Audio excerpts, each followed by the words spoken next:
Now I will explain you how you can define the return statement in functions. For example, we will create a new function here. Let's add the two numbers. Okay, let's define a function addition. Okay, and in this we will take two numbers, number a and number, write it like this, num a and num b. Okay, and here we will do num a plus num b, and we will return it. Okay, now to print this I will call this function addition, and we will pass the argument 3 and 4. Okay, let's see. Okay, we have added this. See, you can see this function is being called, the arguments has been assigned to num a and num b, and we got the answer addition of two numbers here, okay, which is 7. Now if I don't write a return statement and just print it here only, then we will see what this will return.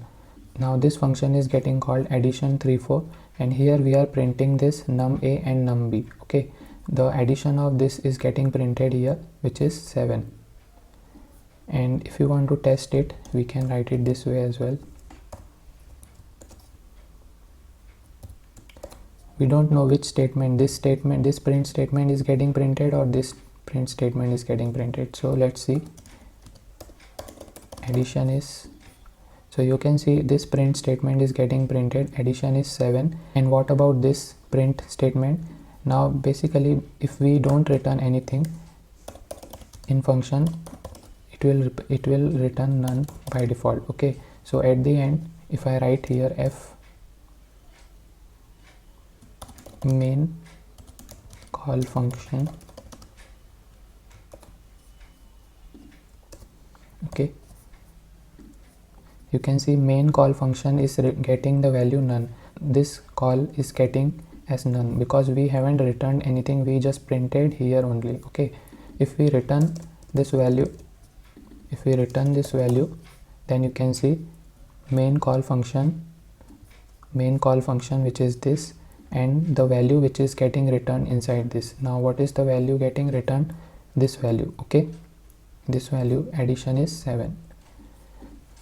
So I hope you got the understanding of how to pass the parameters, how you can return the statement in functions, what exactly function defines.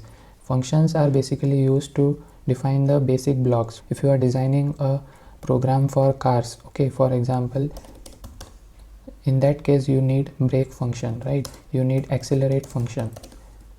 So you cannot write the code of brake in accelerate, right? You can write, but that's not the best practice. It's better to add the separate codes in different functions. That will make the code more readable and understandable. Okay, similarly for banks, you can write the withdraw function, you can write the withdraw function here, you can write the deposit function, you can write the check function. So you can define the whole banking system with these kind of small functions which represents different features of that particular system. Okay, I hope you have learned a new thing today as well. Okay guys, so that's it for today. Thank you for watching.